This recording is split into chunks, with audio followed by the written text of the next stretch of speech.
Once a cherished haven for children's birthday parties, family gatherings, and arcade gaming, Chuck E. Cheese had experienced a steep decline that left many wondering what could happen. However, in recent years, Chuck E. Cheese has struggled to maintain its former glory, facing a series of challenges that have reshaped its identity and led to a noticeable decline in popularity. Before we explore, smash the subscribe button and ring the notification bell. By doing so, you'll stay in the loop and never miss out on our latest insights and stories. Chuck E. Cheese, a popular entertainment and restaurant chain known for its combination of arcade games and pizza, has experienced a significant decline in recent years.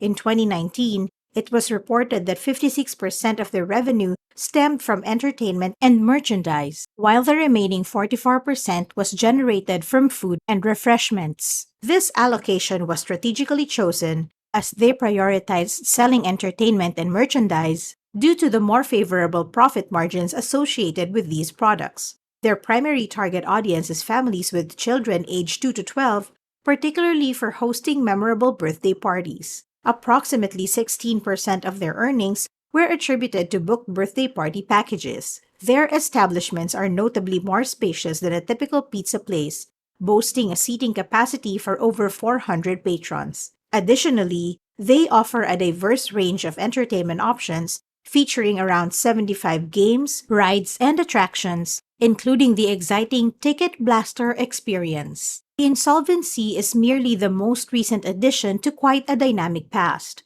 Surprisingly, this isn't even the initial bankruptcy. As for this dairy product, it was established in 1977 by Nolan Bushnell, who, believe it or not, is also the primary individual behind the inception of the video game firm Atari. Chuck E. Cheese originally began as a branch of Atari, and Bushnell's exposure to video games sparked his inspiration. He had successfully marketed many of these games to enterprises that would install them in their pubs or eateries, and he discerned who was genuinely raking in the profits. He stated that he sold these coin-operated games for $1,500. Still, they would generate between $30,000 to $50,000 from all the patrons over their lifespan, inserting quarters to engage in gameplay. Consequently, he believed that he would excel in that aspect of the business. However, he was also aware that he needed to differentiate himself. He conceived the notion of introducing food service, particularly pizza, because it required preparation time, providing an ideal window for patrons to indulge in some gaming. Additionally, he envisioned incorporating animatronic entertainment into the mix. Having previously worked at carnivals, he understood it was a cost-effective and straightforward method to captivate and engage the audience once the characters were developed. Initially, the establishment was intended to be named Coyote Pizza. However, while creating the animatronic characters, there was a mix-up with the costumes, and the coyote costume they had ordered ended up being a rat costume. Bushnell's initial reaction was to embrace the mix-up and rebrand the restaurant as Rick Rat's Pizza, which wasn't ideal for obvious reasons. However, he chose a name that exuded cheerfulness and compelled a smile when speaking. That name became Chuck E. Cheese Pizza Time Theater. While the designs and specifics have evolved over the past few decades, the fundamental concept remains unchanged. The challenge for Bushnell in this situation was that this venture was a part of Atari, and he had recently sold Atari to Warner the year before. So while it was his concept and he had been the driving force behind it, he did not own it. Bushnell had no choice but to part ways with Atari shortly after that, and it was at this point that he committed his full-time efforts to Chuck E. Cheese. The initial restaurant proved to be an enormous success right from the outset. Without hesitation, he launched an even larger second location, soon followed by many more. They were such a sensation that he began receiving inquiries from individuals interested in opening their Chuck E. Cheese franchises. A significant deal in this story involved Robert Brock, who owned a hotel company and was keen to own multiple Chuck E. Cheese franchises. Bushnell and Brock struck an agreement to bring this plan to fruition. However, shortly after that, Brock changed his heart and expressed his desire to withdraw from the contract. He partnered with someone else to launch his chain of similar restaurants instead. Subsequently, Bushnell took legal action against Brock for breaching the contract. The eventual outcome of this legal battle allowed Brock to establish and operate his chain of similar restaurants called Showbiz.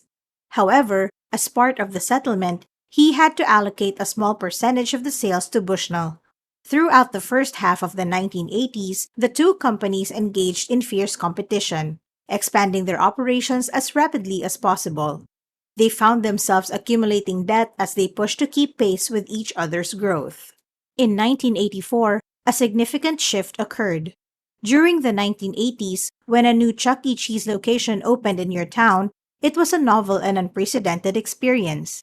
Families were eager to visit and explore this unique concept, making it a bustling attraction upon its grand opening. However, it's important to note that such novelty brands tend to draw more business initially, and over time, you could anticipate a gradual decline to the initial excitement. Bushnell was hurrying to establish numerous Chuck E. Cheese locations, and there was little time to assess whether sales would eventually decline.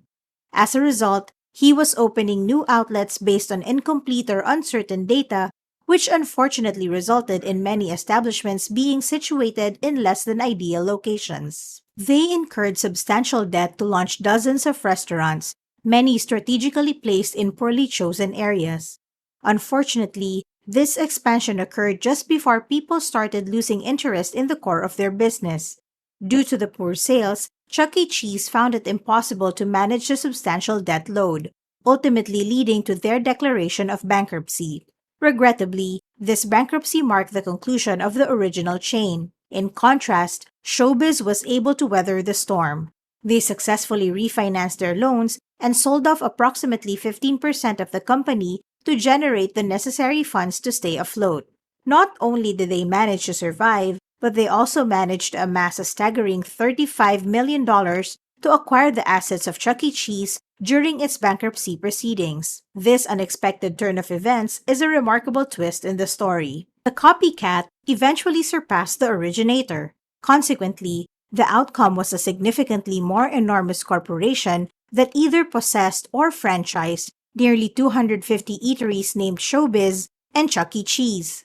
This is how things stood for the remainder of the 1980s, with some complex shifts in ownership occurring. However, the essence of each brand remained intact, even though they functioned as distinct entities. In the early 1990s, they strategically decided to streamline their operations. They began transforming all the Showbiz restaurants into Chuck E. Cheese establishments because they believed it would be wiser to consolidate into one strong brand instead of maintaining two weaker ones. Interestingly, the company retained the name Showbiz Pizza for the following 5 years, while all of its restaurants bore the Chuck E. Cheese label. Then, in 1998, they officially rebranded the company as CEC Entertainment, ending the Showbiz name after a rather eventful 18-year journey. Returning to more recent concerns, they've encountered difficulties in drawing customers. They've gone so far as to introduce a revitalization strategy to reinvigorate their business.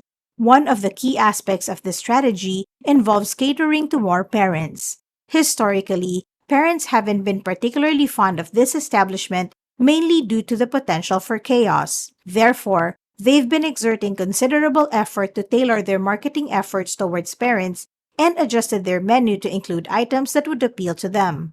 They've recently introduced a play card system, where customers use points instead of tokens to streamline and expedite the experience. Furthermore, they've undertaken remodeling efforts at 82 of their 612 locations, now equipped with Wi-Fi. While it's challenging to discern the full impact, these changes may have provided some assistance. However, alongside their unpredictable revenue, they've also been grappling with increasing expenses. It's simply a collection of smaller factors accumulated over time, such as increased ingredient prices and adjustments in minimum wage laws that have led to higher labor costs. These are all fairly predictable developments. However, amalgamate these heightened expenditures with reduced revenue culminates in a continually declining operating revenue. While the operating income has experienced a decline, it remains comfortably in the positive territory. They have consistently generated tens of millions of dollars in profits every year. Now here's the crux of the matter. and you may want to start to see the direction this is heading. It's worth noting that in 2014, their overall debt underwent a significant and notable increase. Following those transactions, they found themselves burdened with an enormous debt load, and in the past 5 years, they've only made minimal payments on it. While making $50 million annually might seem quite impressive, it becomes problematic when you have $1 billion in debt. Under such circumstances, it becomes virtually impossible to retire the debt, and you're essentially teetering on the brink of financial instability. There's another critical layer to this situation that has been exacerbating matters. The interest payments can become substantial when carrying $1 billion in debt. The operating income represents their earnings before accounting for interest expenses, which are typically significant and often surpass the active income. Indeed, Chuck E. Cheese has encountered challenges like declining sales and increasing expenses, which on their own might not have posed a significant threat. However, their decision to accumulate over $1 million in debt raised severe concerns about their financial sustainability. Over the past 5 years, they've barely managed to make payments, and when an unexpected event disrupted their cash flow, it pushed them into a precarious financial situation. Do you believe that the overall decline in popularity of arcades and amusement parks has contributed to Chuck E. Cheese's decline? Let me know your thoughts in the comments section. Thank you for joining us on this exploration, and don't forget to subscribe for more insightful stories and updates.